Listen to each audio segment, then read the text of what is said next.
Hey guys, it's Mark here, and it's great to be with you today as we're jumping into our new series for December, and we are now in the Christmas season, and I'm sure that comes with a lot of things for all of us with the Christmas season. It's a time maybe you're looking forward to being with family, or maybe there's some Christmas parties you're looking forward to, or you got your favorite Christmas movies. I'm sure there's different traditions that we all have throughout the Christmas season. I know for me, one of my Christmas traditions is I like to go out and cut down a real Christmas tree. Now, some of you, I know you do the fake Christmas tree thing, and that's fine, but you're not going to change my mind. I like the smell of the pine, and I like going out into the big tree farms and cutting down the tree, and yeah, you're not going to change my mind. I don't mind the mess. I don't mind the cold. That's just one of my traditions. Looking forward to doing that this year, but maybe you have some of those traditions as well. But, you know, this Christmas season, and not just this one, every year, the Christmas season, it's really about the King. It's about the coming King of Jesus that was born. The birth of Jesus that we celebrate at Christmas. It brings us hope. It brings us some life and freedom and peace. And that's why he came. He came to bring us all of those things. And that is actually something that was foreshadowed in the Old Testament of the Bible. Hundreds of years before Jesus was born, it had been told that Jesus was coming. This new king was coming, and he was going to be born. And for hundreds and hundreds of years before that, the people had struggled. They had been oppressed by evil kings and had been oppressed, and they were longing and waiting for a rescuer. And what they didn't realize at that time is that they were really a part of a grand story, and we're a part of that story too. It's the story we see in the Bible, and it's the grand story of not just them, but this coming King of Jesus who would change everything. So today we're going to look at an Old Testament story about the Israelite people, and what we're going to see is how our story connects with theirs, and we're going to see how this coming King of Jesus was the answer that they have always longed for. So this nation, the Israelite people, they were a people in which God had a plan. He had a plan for them, and they were to live out their faith, put their trust in God, and live in relationship with him. But they were to do it in a strategic region of the world. And it was strategic because of the influence and commerce connections at that time. See, a lot of trade routes went through their region, and that meant that they could have an influence on the rest of the world because of all the connections. And so they were to live out their faith in God. They were to follow God. And if they did that, they could influence the rest of the world, because it wasn't just for them. God's love was for everybody. God wanted to restore a relationship with everyone, so everyone could experience this new life and peace and freedom in relationship with him. However, at one particular point in the history of this nation, they ended up as slaves in another country. They were slaves in the country of Egypt for about 400 years. And after really some amazing and kind of crazy stories, if you want to read more, I don't have time for those today, but they're in the book of Exodus of the Bible. But after some crazy things that happened, eventually they are granted their freedom. And they were granted their freedom from slavery, and they were able to leave Egypt. And Moses was their leader that God had chosen to work through, to lead the people out of Egypt and back to this land, this region that God had given them. So as they leave, about 2 million people, they head out of Egypt, and they were on their way. Now, they didn't really know everything that was ahead of them. There was a lot of uncertainty because they had been slaves for 400 years. That's all they knew. They didn't know what life would be like beyond that. So they were probably feeling some uncertainty about all of that. I'm sure they were very excited for freedom, but they were worried about what might be ahead. Like what was out there? What's life going to be like now? Will my family survive this journey back to that land? Where are we going to get food and water? And who's going to protect us out here? I'm sure they were felt very uncertain and not sure how this is all going to go. Have you ever been there before? I know I have. Have you ever faced uncertainty? Or maybe even now, even in this time in your life, you're worried about what might be ahead?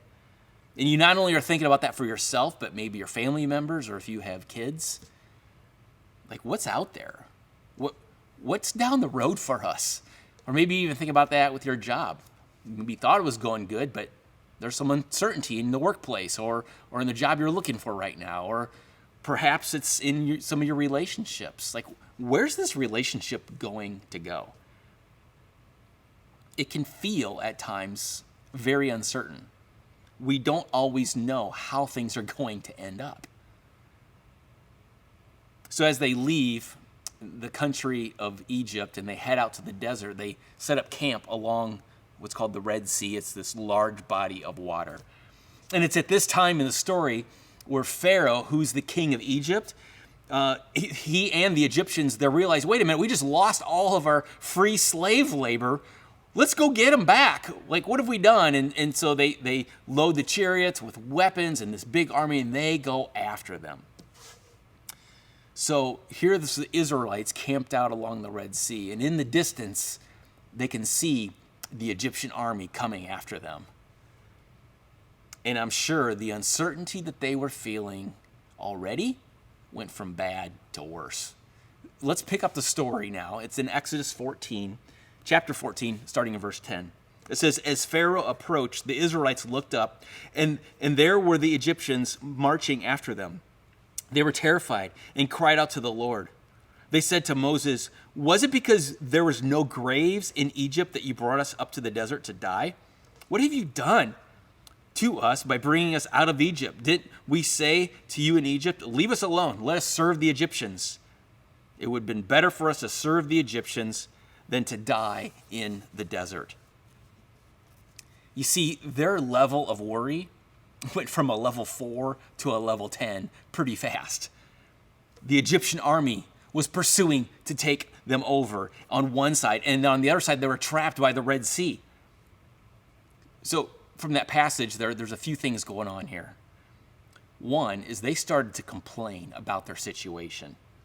And honestly, guys, if I'm that situation, I probably would have complained too. I said, listen, who's in charge of all of this thing? Who's running the show?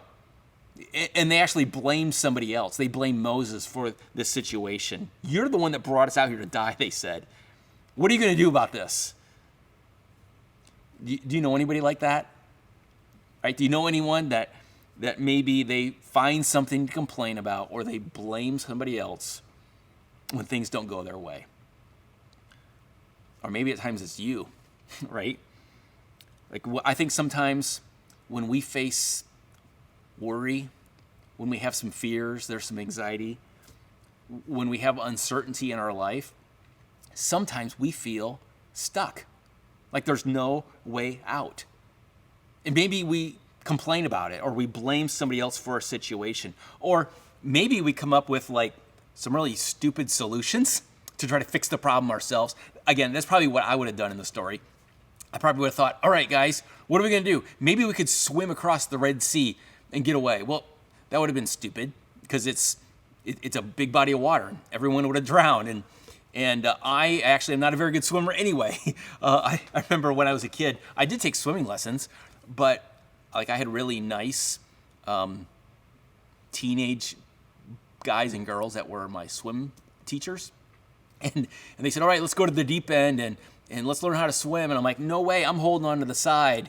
And they said, okay, you can stay there and blow bubbles. Well, that's all I did for 2 weeks. I never didn't really learn how to swim from them. And I can swim a little bit, not enough to cross the Red Sea. That'd be a bad idea. Or maybe I would have said, all right, let's fight them back. We can win. But they had chariots and weapons in this big army. Not a good idea. Or maybe impeach Moses. I'm not sure. But but I would have come up with probably some dumb ideas. And I think what happens is sometimes when we feel stuck in life, we don't see a way forward. We're trying to figure things out. We try to fix the situation. And we wonder, how long is this going to take? What are we going to do about this? Maybe you face some of those kinds of things, the worry, anxiety, or uncertainty in a relationship. Maybe it's the person you're married to or the person you're dating. Or maybe there's some things happening with one of your children right now, and man, it's kind of scary, and you feel uncertain about what's really going to happen here. Or again, it's in the workplace. You thought things were going good, but then, man, something happened, and now you're not so sure anymore. Where's this going to go? Or perhaps it's in your personal finances with inflation and other things going on. Like, you felt pretty good, but maybe that's changed a little bit now. And sometimes it's even just the general direction of our life, or the pace of life we live in brings about some anxiety. Or maybe you're facing some health issues. Anytime we face all of those kinds of things, it can make us feel stuck in life sometimes. And we often do not see a way forward. We do not see a way out. But there's another reason that we are all stuck. Every one of us, all of us, we are stuck in our sin. We all have it. We all struggle with it. We can't stop. We're human. And maybe there's even a sin that we've been struggling with for years. And I think what comes with that is a sense of shame, or a sense of guilt, or we have regrets about decisions we've made that have maybe ruined some relationships. And sin has certainly ruined our relationship with God. The Bible tells us in Romans chapter 6 that there's this penalty, there's these consequences to our sin. God still loves us, but he hates sin. And he says that the wages of sin is death. There's this separation from him, and there's no way out of that. And we could try a bunch of things to try to fix the problems, right? We can try to come up with some different solutions to solve the sin problem on our own, right? Maybe one thing we sometimes think is, all right, I know I do these bad things, but if there's like a scale, maybe if I do enough good, that'll somehow outweigh the bad sin in my life. Or maybe we think there's like a grid. Like, I know I'm not the best person in the world, but I'm not the worst. Like, there's people more evil than me, and I'm probably somewhere in the middle. I think we think that way a lot. And my hope is I just make the cutoff line. That I'm accepted, or my sin's overlooked because I make the cut of some of the better people. Or maybe we think there's a bunch of rules. Like, if I could just know what those 5 rules are, then that'll take care of and counteract the sin in my life. We come up with all these ideas of how do we overcome and deal with our sin problem. But the reality is, all those examples I just gave you, the Bible doesn't say anything about those. In fact, God says those things, that is not how we're going to deal with the sin problem. The issue here is that sometimes we take our focus off of God. Like those people did. All they saw was the Red Sea and the Egyptian army. And they panicked and they complained. And sometimes we look at the circumstances around us and our own problems and the things going on, and maybe we think about our own sin and even the frustration that we have with that. And we can feel stuck in our own problems or stuck in our own sin.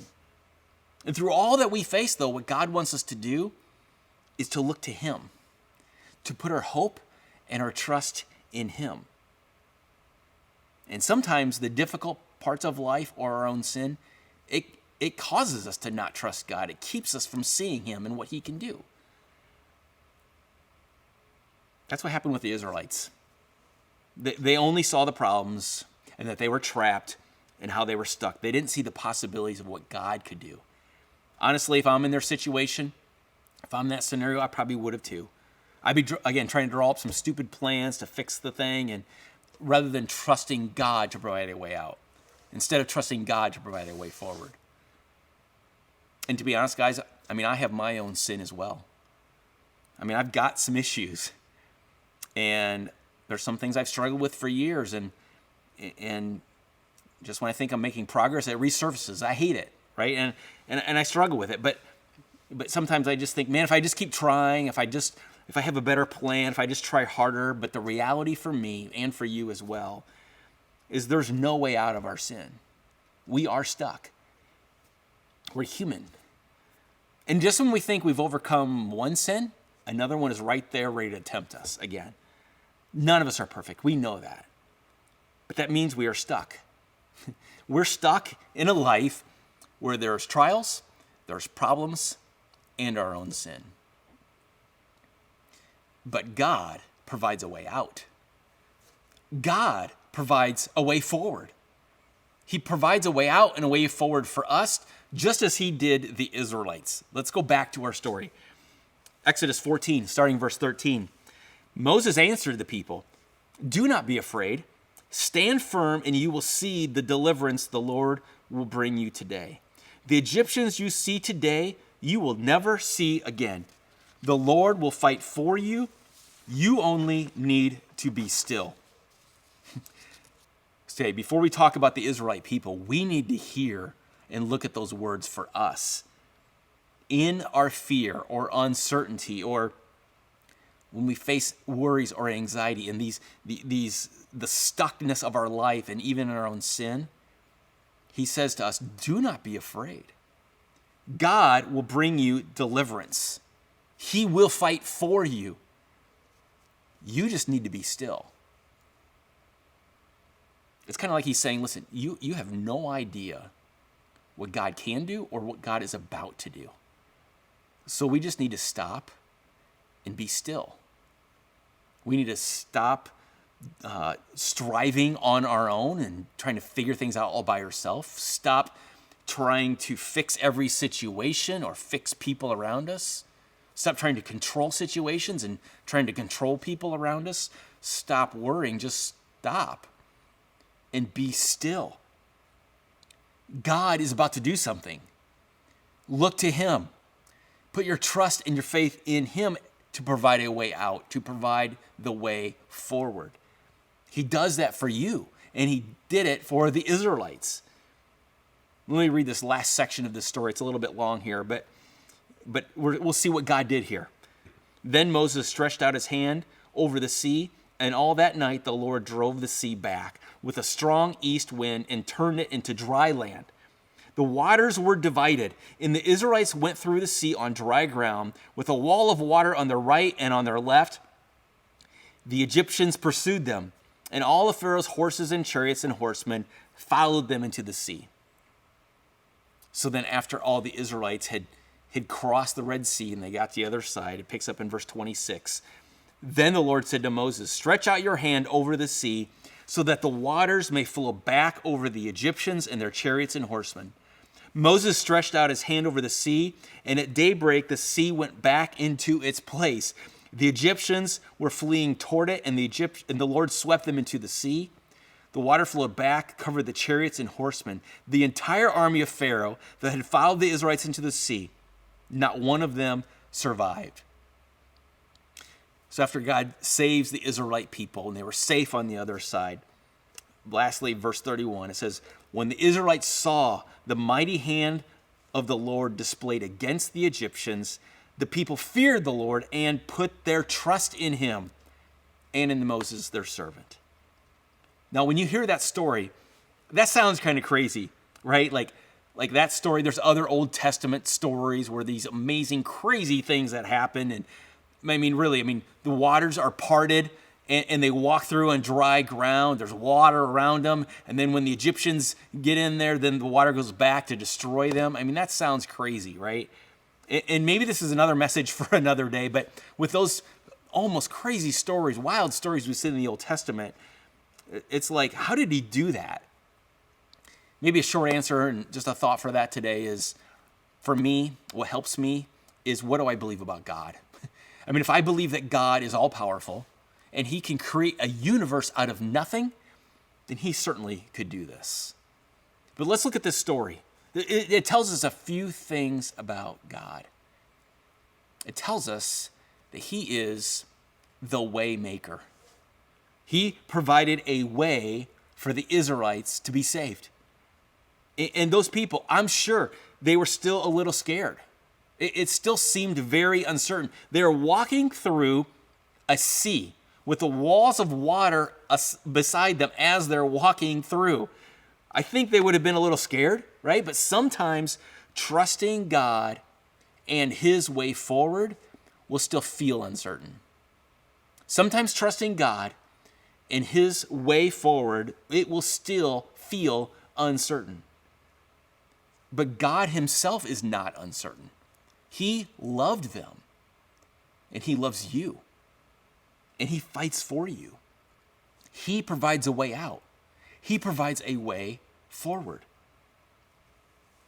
This story that we looked at today and in this series, what it's all about is seeing the stories in the Old Testament that foreshadow Jesus coming into our world to save us. You see, the king of Egypt, he was oppressing the people. He kept them in slavery. They were stuck, and there was hopeless. There was no way out for them. And then they were facing what seemed like a hopeless situation, trapped with a sea on one side and an Egyptian army on the other. And God worked through Moses to lead the people to freedom and to deliver them from slavery and to save them.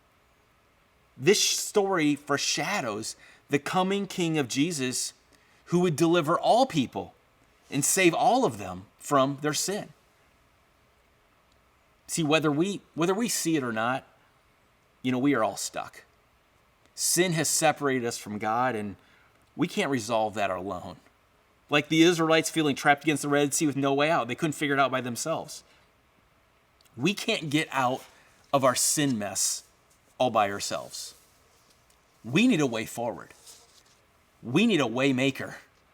We need a king who provides a way to save us. And Jesus did come, and he gave us a way out. Jesus is the way maker. Jesus provided a way to be saved, a way forward, a way out, not only in this life, but even into heaven. So after God provides this way out for the Israelites through the Red Sea, what that story was foreshadowing was something 1,500 years later, at another time when the same nation was oppressed again. And at this time it was under the Roman Empire. Caesar, who was the ruler, had high taxes, and he was oppressing the people. And he said, listen, we need more taxes, which meant more poverty, which meant more oppression. And so he said, we're going to do a census, which to count the people for tax purposes. And so everybody had to go to their own town to register for that. And this included two people, and their names were Mary and Joseph. So 1,500 years later, people that were oppressed. Let's now see this story. Luke chapter 2, starting in verse 4. So Joseph, who went up from the town of Nazareth in Galilee to Judea, to Bethlehem, the town of David, because he was belonged to the house and line of David. He went there to register with Mary, who was pledged to be married to him and was expecting a child whose name was Jesus. You see, Mary and Joseph and that whole nation, they had extreme poverty. They were stuck under another brutal rule of King Herod in this Roman Empire. They again had no way out. It was uncertain. It felt hopeless. They were still stuck in their political and their economic surroundings, and the whole world was stuck in their own sin. We continue on. Luke 2, verse 6. While they were there, the time came for the baby to be born. And she gave birth to her firstborn, a son. She wrapped him in cloths, placed him in a manger because there was no guest room available for them. You see, in all of that, in all of the chaos, the promised coming King of Jesus was born. He came at the right time. They just needed to be still because he was fighting for them. Jesus came. He was born as a baby, and he was going to grow up to die on a cross to pay for the sin of the whole world, to provide a way back into relationship with God. And the way that was going to get resolved was through forgiveness. He was coming to bring hope and life and freedom. See, what was foreshadowed over 700 times in the Old Testament with a variety of stories, Jesus makes a reality, and he provides a way out and a way forward. You guys, we don't have to stay stuck in our own sin. We can be forgiven. And with his strength, he can help us overcome our sin. He can provide a way forward in this life with all that we face. So as you're listening today, maybe you're in a season or there's been times where you've kind of felt like, man, I'm just kind of sick and tired of it. Maybe you're sick and tired of your own sin that you've been doing, and it's been so long, it's almost like it's become a habit for you. Or you feel some shame from sins of the past, like there's just these regrets, and you just keep feeling those regrets. You keep feeling that shame, and you're just so tired of it. Or maybe you've kind of grown weary, and you're just tired of the uncertainty of life, or some things you've been worrying about and they just doesn't go away, or the anxiety and those kinds of things. It just sometimes makes you feel stuck in life. Guys, at Christmas, what we celebrate the King Jesus who has come. He came for you. Jesus is the way maker. He is your way out. He is your way forward. And he is fighting for you. You just need to be still and trust him in what he did for you to provide a way out and a way forward. Let's pray together. Jesus, thank you that we can call you the Waymaker. And throughout the Old Testament, the hundreds of years before you were even born, there was these stories of how you showed and foreshadowed you as the Waymaker. You constantly provide a way out, a way forward for centuries. And Jesus, that's what you provide us. A way out of our own problems, a way forward when we don't see it. Forgiveness of sin. The sin issue, the sin problem can be resolved because of you and what you have done. Thank you for providing a way out. Thank you for providing a way forward and for providing a way back in relationship with you. Thank you for that. In Jesus' name, amen.